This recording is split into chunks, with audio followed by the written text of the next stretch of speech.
Hello everyone, welcome back to Ansarkari. In this video, we will be continuing discussing about the important articles from the newspaper of 25 August 2024. First, assured pension back for government staff. So here this article is mainly regarding the pension schemes and now regarding the unified pension scheme, which is to be effective from April 1, 2025. So it will have most of the features of the old pension scheme. So particularly, there are mainly three such schemes here. जैसे कि NPS, which was the National Pension Scheme. Further, we have the Unified Pension Scheme or Old Pension Scheme, as mentioned. The old में it was simply that the pension was funded entirely by the government और fixed amount था उसमें, whereas the inflation tha, even that was adjusted and employees didn't have any contribution in that. Whereas the national pension scheme hai, उसमें the assured pension amount wasn't fixed and उसमें employee का भी contribution था कि time to time what amount are they contributing of their particular salary के बाद में pension में उनको मिलेगा plus government's contribution. जैसे कि employees had to contribute 10% of their basic salary or government had to contribute 14%. Or pension amount again it wasn't fixed and it was based on the market performance. अब unified pension scheme में majorly both the features of the old pension scheme and the national pension scheme both are integrated together. जैसे assured family pension of 60% of the employee's pension that will be provided before demise or further 50% जो है of the average basic pay that was withdrawn over the last 12 months retire होने से पहले with 25 years of minimum service that will be provided. These are the top features of this scheme here. So what are going to be the expected benefits of this new unified pension scheme? So it will be having more inclusivity and coverage expansion, as in case of taxes, we talk about the increasing the tax base. So here also we'll be seeing wider reach because it will be covering large segment of the workforce, including the unorganized sector also. And in which case we often see that formal pension benefits are often lacking. Apart from we have the Atal Pension Yojana for the unorganized sector. Then portability, it is having one new feature that workers who frequently are changing the jobs or the sectors, including the migrants between formal, if you're moving from formal to informal or from informal to formal. So that is also being covered. Then it is more simplified and it is more efficient. So this is also one of the features, important features जब हम good governance की बात करते हैं, because the common people, they should also understand कि क्या features है, क्या provisions है. So simplification is also being emphasized. So we are unifying multiple schemes जो पहले से they were running and they would be under one single platform. And ease of access would be increasing. So it simplifies the process of enrolling, also contributing and withdrawing of the funds. So it is user-friendly and it is citizen-centric. Then financial security, so definitely it will be guaranteeing a steady income post-retirement finances. And it would also encourage savings at the same time. So when we talk about that, the dependent population or the old age population would be increasing in the upcoming times. So by, for example, the geriatric care we talk about. So social security is very important when we're talking about the geriatric care. So this would be guaranteeing more, we can say, financial planning also in a way, and in economic impact because savings would also increase and it would be having a positive impact. So it can help in channelizing those funds into investments also, which will be helping in driving economic growth. And it will definitely help in reducing poverty amongst the elderly also, because after again entering that age, they become dependent on their children. So that can also reduce. And we can say that it will lead to resource optimization also, and we'll have to see how it will be changing the trend of specifically the revenue expenditure, because again, this is seen to be a revenue expenditure on the part of the government.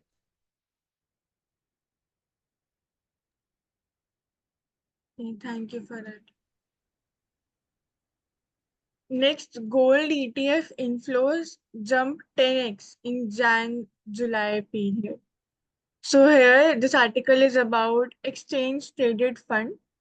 So they are like a basket of securities that trade on an exchange. But like they're similar to stock as well as mutual funds. मतलब दोनों का component है. Component है. The difference between exchange traded funds and mutual funds is that mutual funds में you cannot trade. ETFs में it can be traded, and on the cost aspect also ETFs are less costly compared to the mutual funds. So these are two differences. And gold ETFs inflows, they're jumping 10 times in this time period. It is also indicating day before or two we covered that copper to gold ratio has been declining. So that is also indicating, it is an indicator of economic growth. So even this rise is also an indicator of economic growth. If we see, the prices have jumped from 57,900 to 71,000 for 10 grams of gold at the multi-commodity exchange in India. So this indicates that people are moving towards the safer assets where they are again hedging their, or they are parking their money as investments, because or we can say key diversified or not so promising returns in other aspects. So it is indicating whether again the economic growth is faltering, or the returns are also mixed. So this needs to be seen. And even on the part of the central banks across the world, we are seeing that their gold buying is also been increasing. So it is in a way, we can say risk mitigation measure also.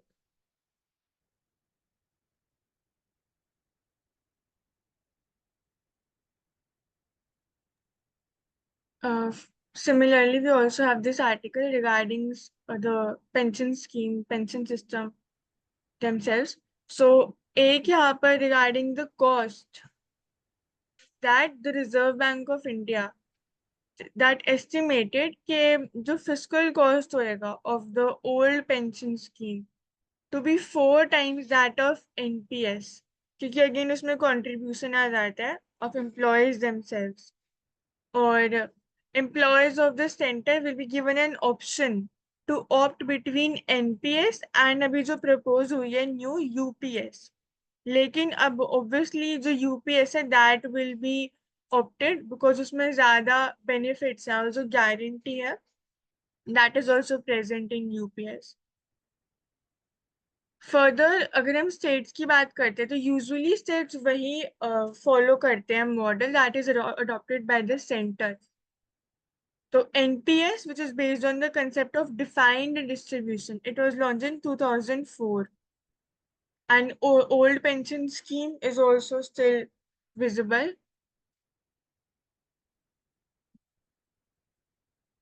Yeah, these are the major points. So inflation indexation भी होगा in the UPS. So it is mentioned that assured minimum pension dearness relief would be based on All India Consumer Price Index for the industrial workers in case of the serving employees. So indexation is also one of the added advantage in this part. And जो new pension scheme था, उसमें again lump sum was not guaranteed, but जो amount tha, that was again invested in again different avenues, even like in case of the capital market, whether it is shares or the securities, equities or debentures. So that was, we can say, more market oriented scheme. And जो new UPS है या फिर OPS की हम बात करते हैं, तो they are in a way charged expenditure कि इतना fixed amount है, आपको मिलेगा ही मिलेगा. So that adds up to more burden upon the public expenditure, the fiscal expenditure. And here also this term is mentioned that this integration of these schemes, it is aimed to enhance efficiency in fund utilization or The better. name is विज्ञान धारा ना, यहाँ बाकी schemes की बात की जा रही है. दो examples है. विज्ञान धारा scheme to lead to merger of the central government schemes. So we are moving towards more ease of availability and ease of implementation. So that would be making the schemes more effective. So this is for Department of Science and Technology, aimed to enhance efficiency in the fund utilization and help build capacity for research and innovation. And And apart bioethics scheme. hmm, biotechnology for economy, environment, and employment policy for fostering high performance biomanufacturing. So, if actual information, we should remember the names and the schemes are related to which all areas.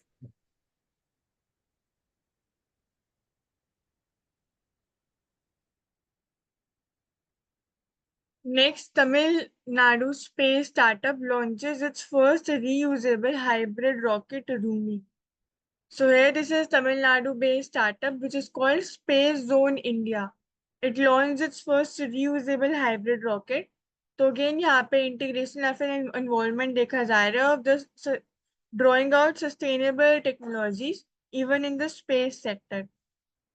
So here this is regarding the research on global warming and climate change. कहाँ पे launch हुआ था? At Thiruvidantrai on the scenic East Coast Road near Chennai. तो generic fuel based hybrid motor और electrically triggered parachute deployer is present है. So RUMI, it stands for Hybrid Rocket Underwater Mission Initiator. So that is why, why it is called hybrid rocket, because it is using a combination of solid, liquid, or even gaseous propellants. So that is why it is a hybrid rocket, and it is known for its simplicity, safety, and versatility. So these are the specialized features, and then propellant combinations. That is why it is hybrid. So it will be using like various materials, which is the HTPB, which is a type of a rubber, which is stands for hydroxyl terminated polybutadiene, और इसको हम paraffin wax भी बोलते हैं. सो solid fuel में ये use होगा, and liquid और गैशियस ऑक्सीडाइजर में it would be stored separately, and liquid में either it will be nitrous oxide or liquid oxygen, and then gases भी हो सकती है. Then safety features में it is safer. Hybrid rockets जो है they are comparatively safer than the liquid या फिर only solid rockets, because जो fuel and oxidizer है they are being stored separately, so accidental explosion का risk कम हो जाता है. And it is more cost effective also. So जैसे कल भी हमने बात करी कि इंडिया के जो स्पेस मिशन हैं, तो जो कॉस्ट हमारी इफेक्टिवनेस है, या जो हम बोलते हैं कि हमारी इनहेरेंट जो इंडियन जुगाड़ वाली स्किल्स है, हम उसको यूज करके, अपना इंडिजिनस कंपोनेंट्स यूज करके जो हमारी कॉस्ट आती है ऑफ द स्पेस मिशंस, वो भी comparatively to the other countries बहुत कम होता है. तो that is also one the added advantage जो यहाँ पे भी देखा जा रहा है. इवन जो स्टार्टअप्स भी हम देख रहे हैं, जैसे स्काई रूट स्पेस हो गया, या फिर हमने ध्रुव की भी बात करी थी, तो वहां पे भी we are seeing such types of innovations. So versatility की जब हम बात करते हैं, तो it is having multiple applications. It can be used in various environments including under water missions. Traditional propulsion systems might not be suitable here.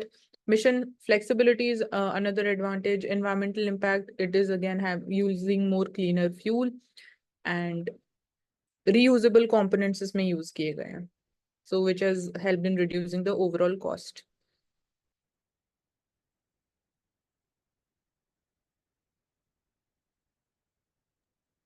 Also, Mission Rumi has been claimed to be the world's first mobile launch of a hybrid rocket.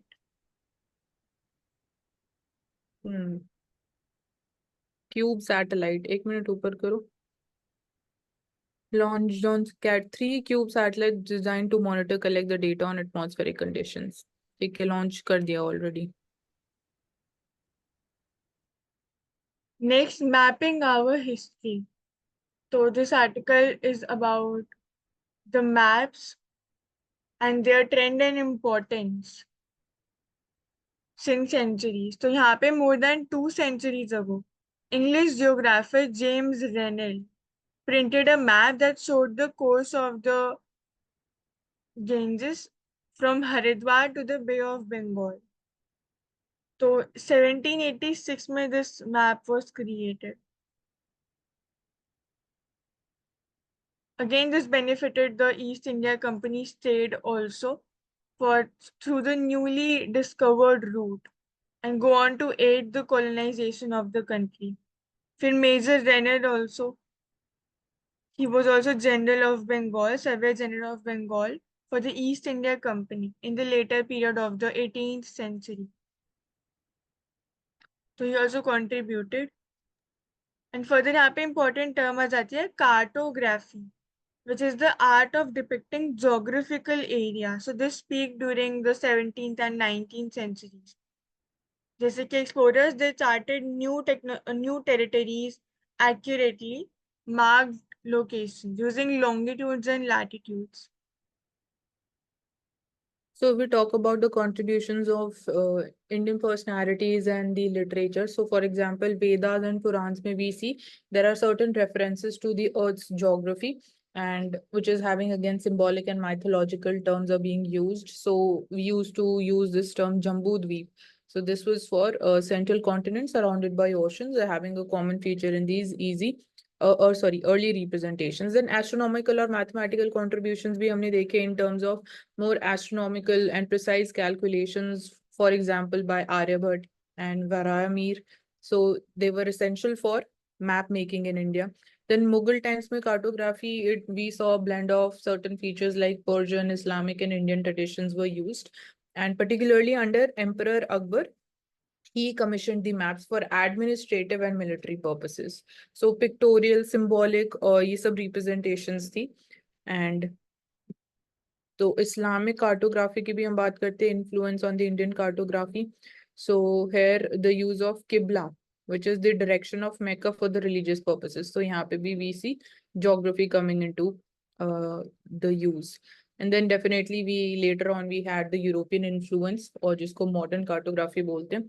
So with the arrival of the Europeans like Portuguese, Dutch, French, British, so they started uh, more on these cartography skills. So using latitude, longitude, देखने को मिला, scientific surveying methods were used, printing technology was introduced. So great trigonometrical survey किया गया in 1802 by William Lambton and later by George Everest. So this was one of the major landmark projects that mapped the entire subcontinent with unprecedented precision. And then post independence India, we saw the Survey of India. It became the official agency responsible for mapping and surveying the country. So now we are using satellite imageries, we have geographic information systems, GIS, and their digital mapping technologies. Even we are using drones. जब हम digitization of land records की बात करते हैं, तो drones have been used to survey the regions. So as to again increase the accurate and the preciseness in this all this entire scheme.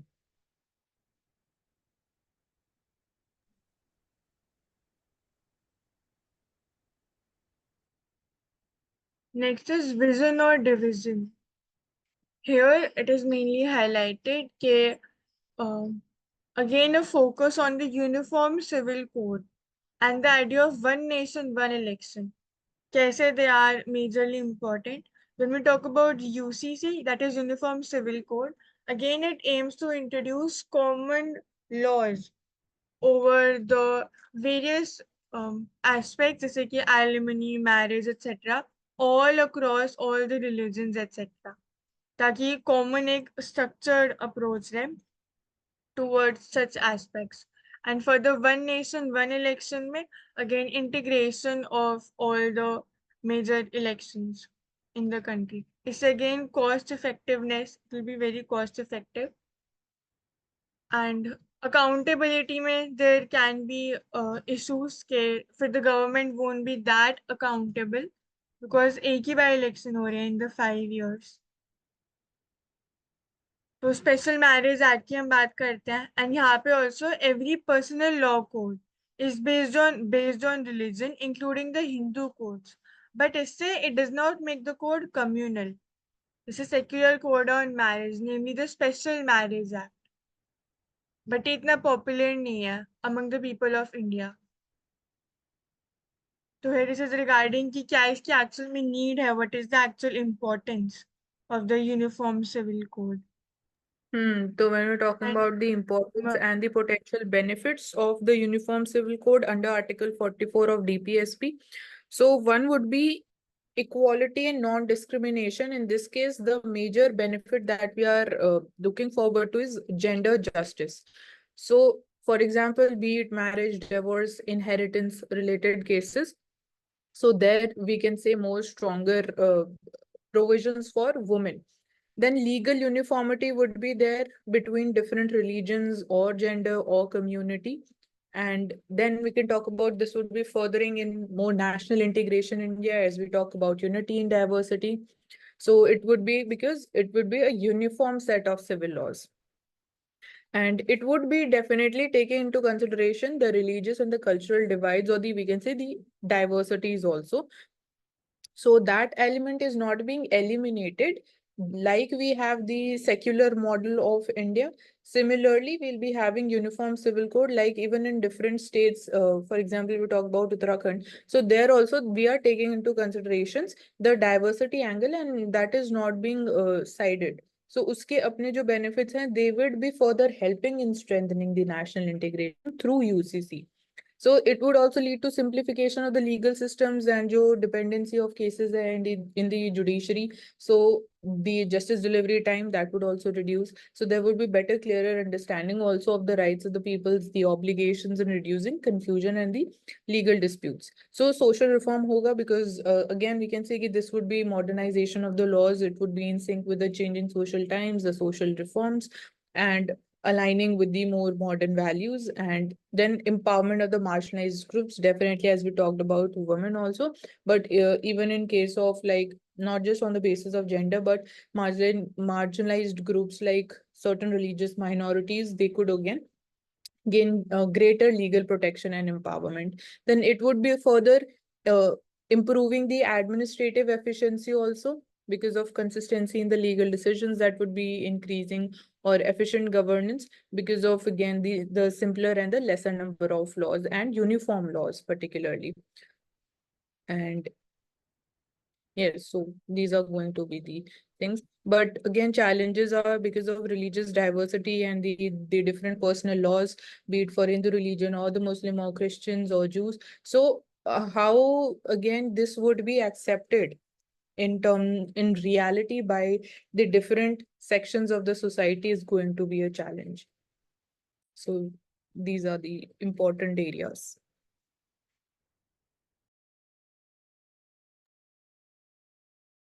Next, scientists seeking life on Mars heard a signal towards future. Now here, 1924 में there was an incident कि एक capture करी गई थी एक photo, like the airborne antenna. It produced the photographic record of a crudely drawn face. So again, this was just kind of illusion या फिर different way of perceiving, जिसमें लगा के that is maybe a human that is present here, or alien perhaps present on Mars. लेकिन actual में it was just the radio cameras inventors. They told के there was a conversion of the radio signals into optical flashes, जिससे कि imprints रह गए on a 38-foot long roll photographic paper, जिसकी वजह से उसको ऐसे इंटरप्रेट करा गया. So here this is mainly regarding the founding or maybe the scope of life that can be present on Mars. Further अगर हम एक बात करते हैं टर्म की, तो here this is called opposition. ये एक तरह का orbital alignment होता है जिसमें Earth and Mars they were separated by just 34 million miles, closer than any other point in a century. तो इस orbital alignment को हम opposition बोलते हैं. फर्दर मार्स ऑर्बिटर मिशन की हम बात कर सकते हैं. इसमें 2013 में it was launched and primary objective क्या था? To demonstrate India's technological capabilities in interplanetary exploration. और ये फर्स्ट इंडिया का इंटरप्लैनेटरी स्पेसक्राफ्ट था जो कि लॉन्च किया था by ISRO.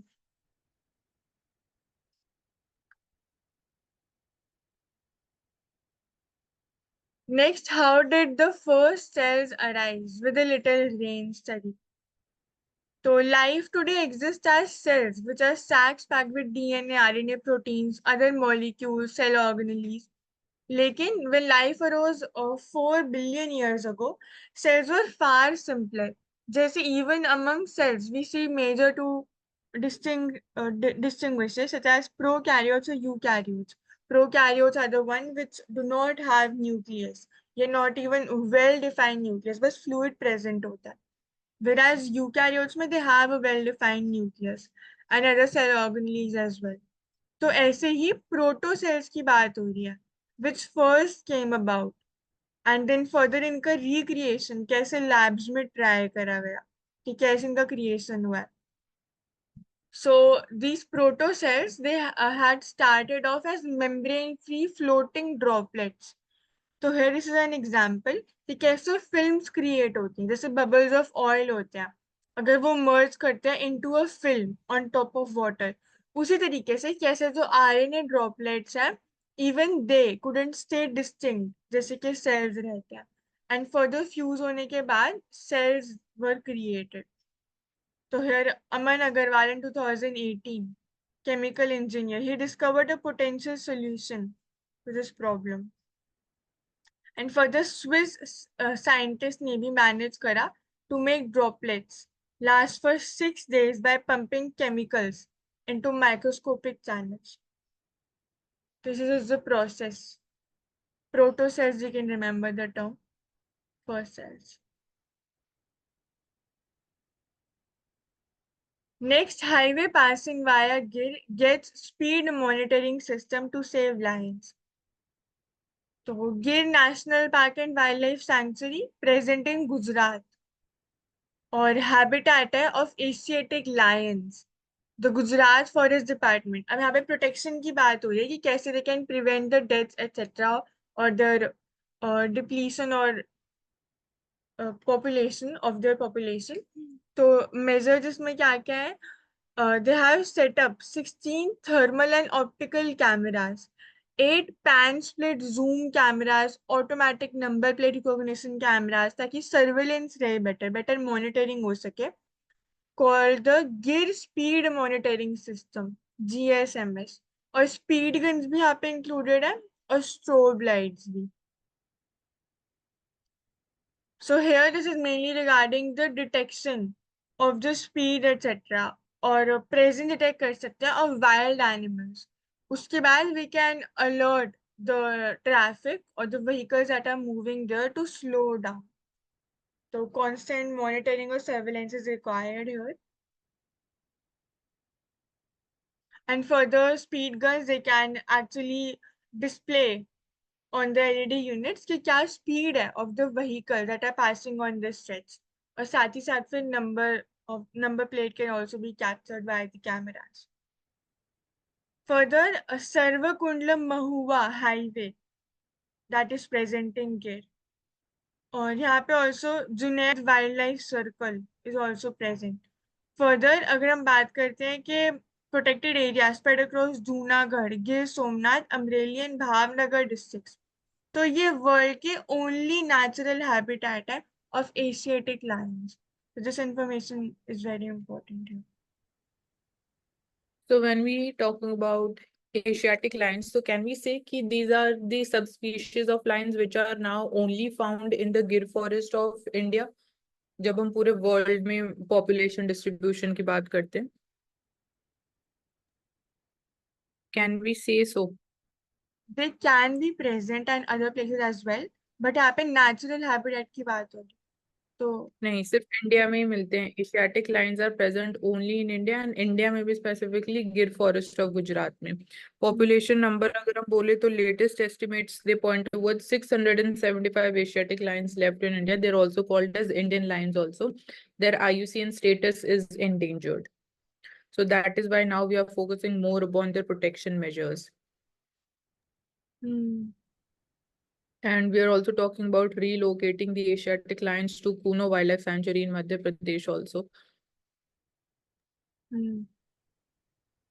And also even when we talk about the human wildlife conflict तो उसमें भी जैसे Kerala Wayanad etc. here there are many instances that are seen of fragmentation land encroachment जिसकी वजह से even exotic species का जो spread हो रहा है जिसकी वजह से this human wildlife conflict is taking place. तो उसमें भी रेडियो कॉलर बेल्ट की जब हम बात करते हैं that becomes important and further again CCTV cameras for better monitoring.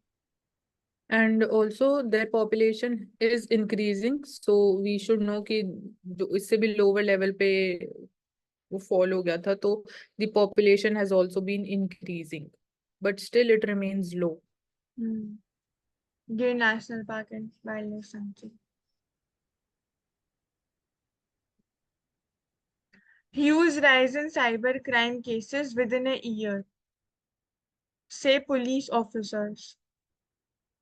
तो यहाँ पे again cyber crimes that are rising, तो सर्टेन की हम बात कर सकते हैं which was created under the information technology act 2000, which is the Computer Emergency Response Team of India. तो IFSO, intelligence fusion and strategic operations, तो ये स्पेशल पुलिस यूनिट है जो साइबर फ्रॉड केसेस से डील करती है एक्सीडिंग ₹50 लाख। और यहाँ पे तेरा 250 केसेस जो रजिस्टर हो चुके हैं टिल अगस्त इटसेल्फ, और 115 में से स्टॉक मार्केट फ्रॉड्स हैं। फर्दर अगर हम एस्टिमेट करें तो there are nearly 50 to 100 cases that are registered per day on the NCRB, National Crime Record Bureau. So we can talk about steps, what steps can be taken here. Better awareness होनी चाहिए first on the first part. Awareness होगी तो these things they can be prevented. क्योंकि again technology के innovation के साथ साथ better regulation needs to be present. Mansi you can add है। Legislative measures की अगर हम बात करें तो we are having two laws. One is the Information Technology Act of 2000, but still इस केस में भी हम बोलते हैं कि it needs to be amended because 2000 का act है. So इसमें particular sections जो है 66C and 66D of the IT Act. That is to address the identity theft and cheating by personation using the computer resources, prescribing stringent penalties also.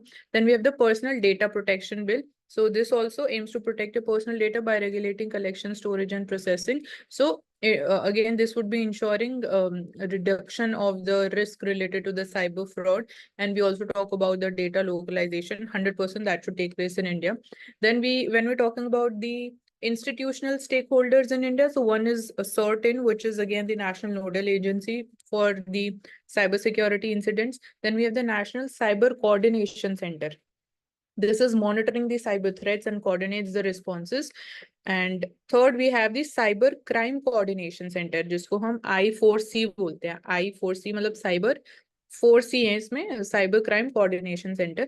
So it is launched by the Ministry of Home Affairs. So it is focused upon tackling the cyber crimes across the country. So that we have better coordination between the law enforcement agencies at the state and central level.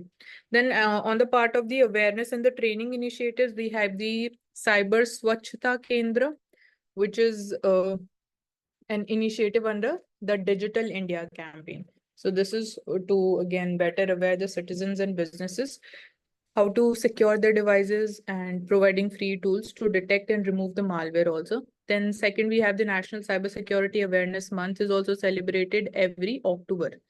So this is also to educate the public about the importance of cybersecurity through workshops and seminars. And then we have Cyber Surakshit Bharat initiative by the Ministry of Electronics and Information Technology to train the government officials. And then technological measures की अगर हम बात करते हैं तो two-factor authentication है, then unified payment interface, security is there, then public key infrastructure. So this is again to promote safety of digital transactions and the communications. And when we're talking about cybercrime police stations, so if they are there and online reporting platforms are also functional, directly we can go on the cybercrime.gov.in. This is the website. And international cooperation with Interpol is being focused as far as India is concerned. And bilateral agreement भी हमने sign करे हैं with US, UK, Japan regarding particularly cybercrime. And industries में तो NASSCOM is important, Data Security Council of India is important. Helpline number है 1930। इसके अलावा चक्षु ऐप है साइबर क्राइम्स के लिए। और जब हम सोशल मीडिया प्लेटफॉर्म की बात करते हैं तो डायरेक्ट एक्स के माध्यम से भी साइबर क्राइम से रिलेटेड रिपोर्ट दर्ज कराई जा सकती है।